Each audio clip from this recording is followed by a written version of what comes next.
WhatsApp YouTube, welcome to the video.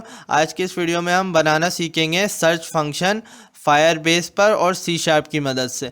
तो हमने अपनी पुरानी वीडियोस में ये एप्लीकेशन बनाई थी और अब हम इसमें सर्च का फंक्शन इम्प्लीमेंट करने जा रहे हैं। अगर आपको ये देखना है कि एप्लीकेशन शुरू से कैसे बनी, इसकी पूरी फंक्शनैलिटी, तो उसके लिए ये दो पुरानी वीडियोस हैं।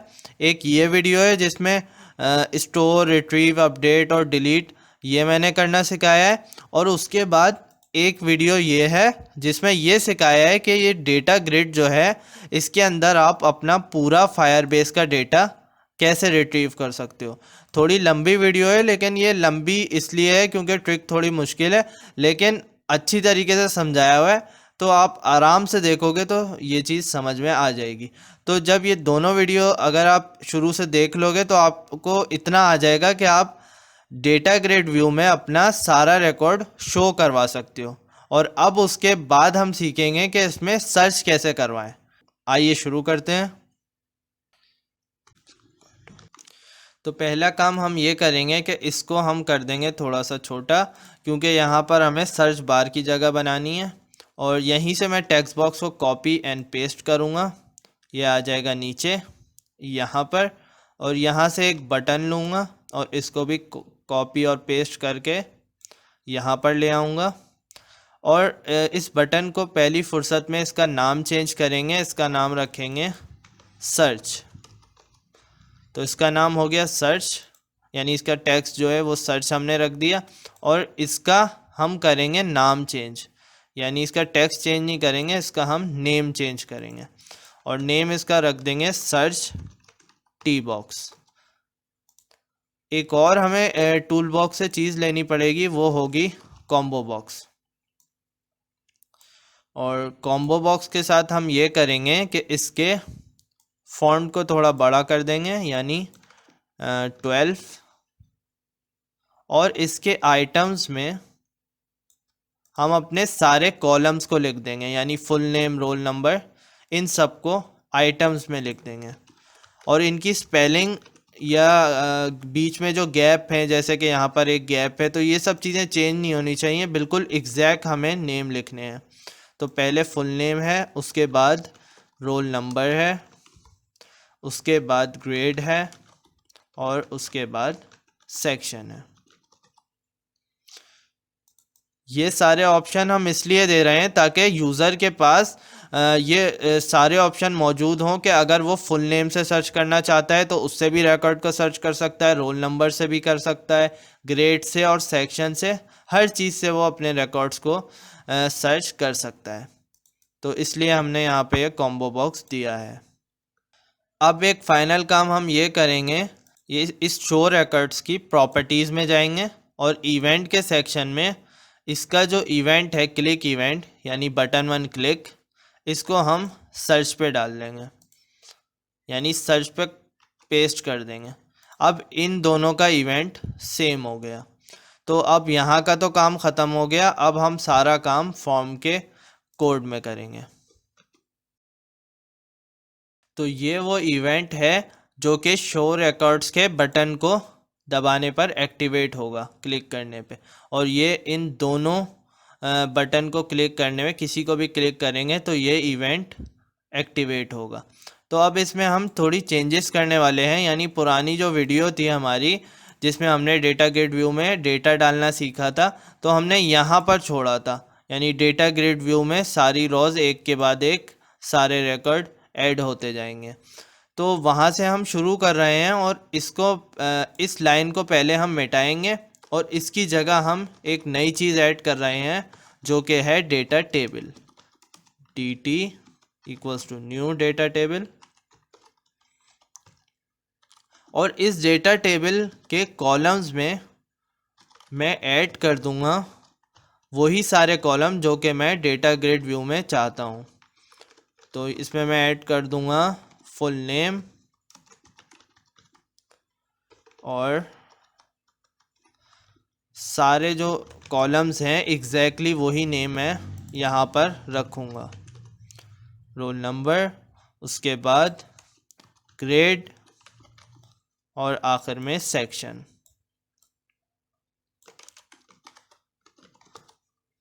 तो सारे मैंने कॉलम्स को यहाँ पर ऐड कर दिया है।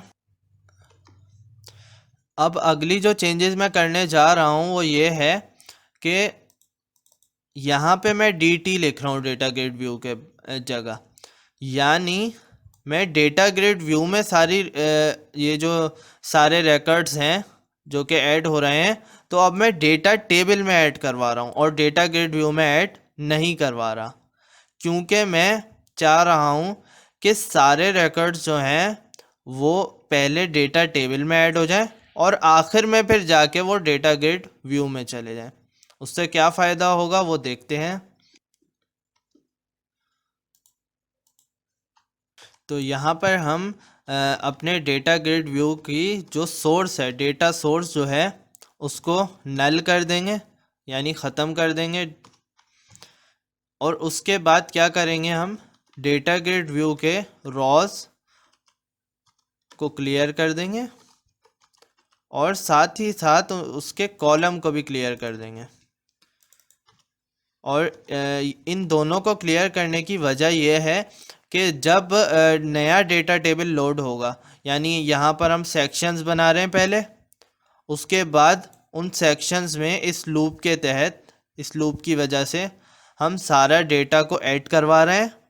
और उसके बाद जब सारा डेटा डेटा टेबल में आ जाएगा इस dt में, तो फिर उसे हम डेटा ग्रिड व्यू में डलवा देंगे और उससे क्या होगा, सारा रिकॉर्ड हमारा लोड हो जाएगा।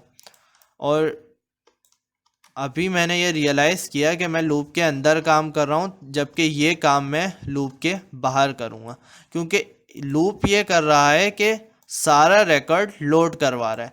एक दफ़ा जब सारा रिकॉर्ड लोड हो जाएगा, उसके बाद मैं इनको क्लियर करके फिर उसमें सारा डेटा को डालूँगा। और एक और चीज़ जो मुझे इनिशियलाइज़ करनी है वो है डेटा व्यू, और इससे क्या होगा वो अभी आपको पता चल जाएगा।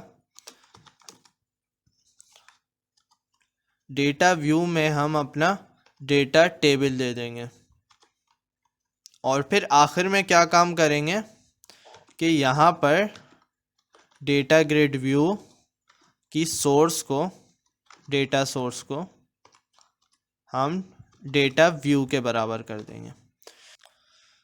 तो ये जो हमने अपना अभी तक काम किया है, इसको अब हम टेस्ट करेंगे।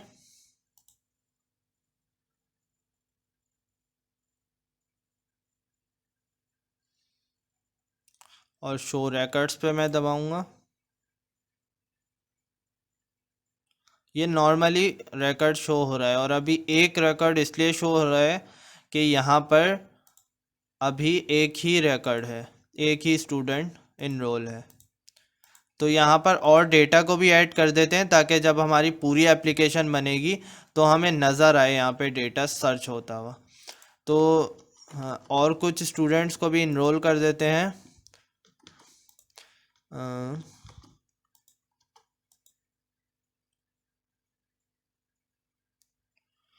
और इसी में थोड़ी चेंजेस कर दूंगा।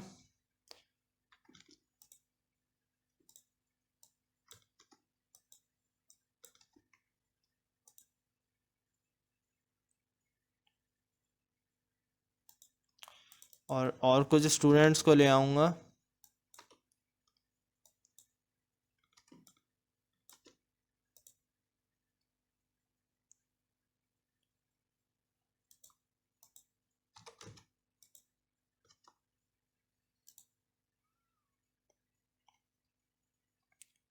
और अब इस शो रिकॉर्ड्स करके देखते हैं।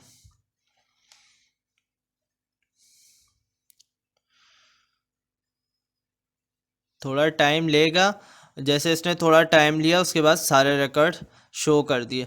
तो फायरबेस ये है कि थोड़ा टाइम लेगी, क्योंकि हम सारे रिकॉर्ड्स को पहले एक के बाद एक डेटा टेबल में डलवा रहे हैं, फिर डेटा टेबल से इससे डलवा रहे हैं, और सारा रिकॉर्ड इंटरनेट से सॉर्ट आउट होके आ रहा है। तो इन चीज़ों में टाइम तो लेगा ये लाजमी।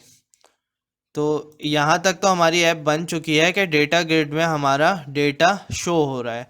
अब उस डेटा को हमें करना है फ़िल्टर। तो वो इस तरीके से करेंगे कि पहले यहाँ पे एक कंडीशन लगाएंगे। पहले तो यहाँ पे एक बटन का वेरिएबल बनाएंगे।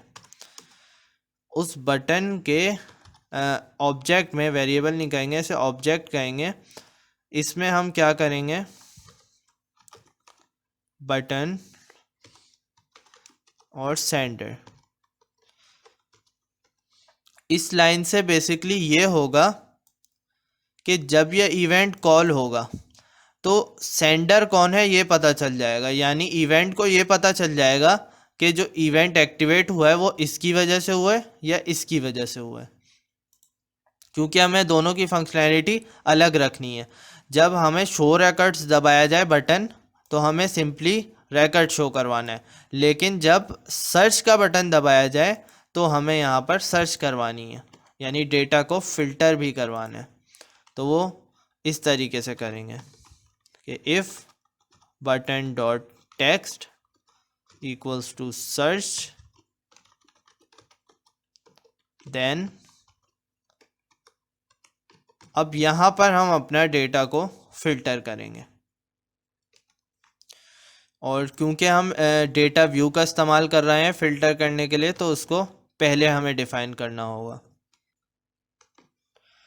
और अब हम डेटा व्यू का इस्तेमाल करते हुए इसकी रॉ फिल्टर की प्रॉपर्टी इस्तेमाल करेंगे और यहाँ पर अपनी क्यूरी लगा देंगे। वो क्यूरी, इस क्यूरी को मैं थोड़ी देर में एक्सप्लेन कर देता हूँ। अभी फ़िलहाल इसको टाइप करने पे फोकस करते हैं। फिर लाइक लिखेंगे और परसेंटेज का sign, search text box dot text आ जाएगा, और फिर परसेंटेज का साइन भी क्लोज। साथ में एक और चीज़ आ जाएगी, ये क्विट्स। तो इस तरह हमारा फ़िल्टर कंप्लीट हो गया। तो अब देखते हैं कि फ़िल्टर सही परफॉर्म कर रहा है कि नहीं। तो पहले शो रिकॉर्ड्स पे दबाएंगे,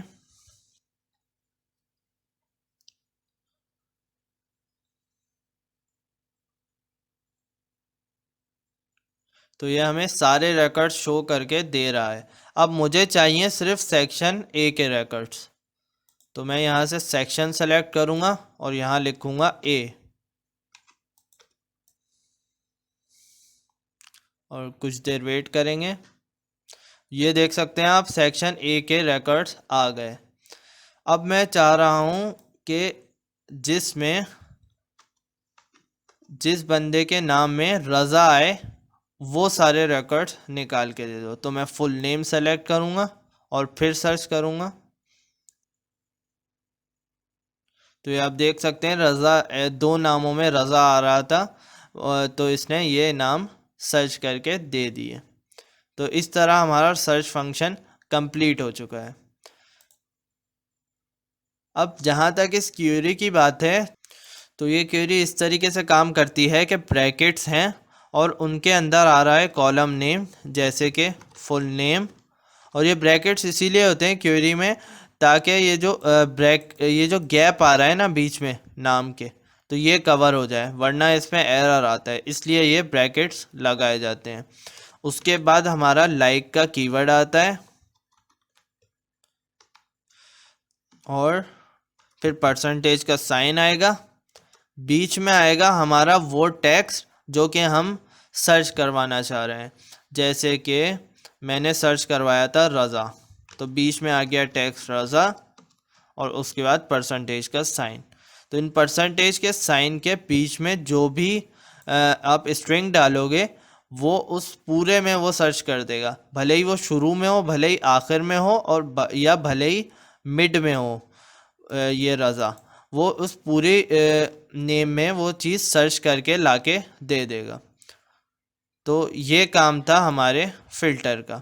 तो फ़िल्टर जब हमने कर दिया उसके बाद हम डेटा सोर्स को ख़ाली कर रहे हैं।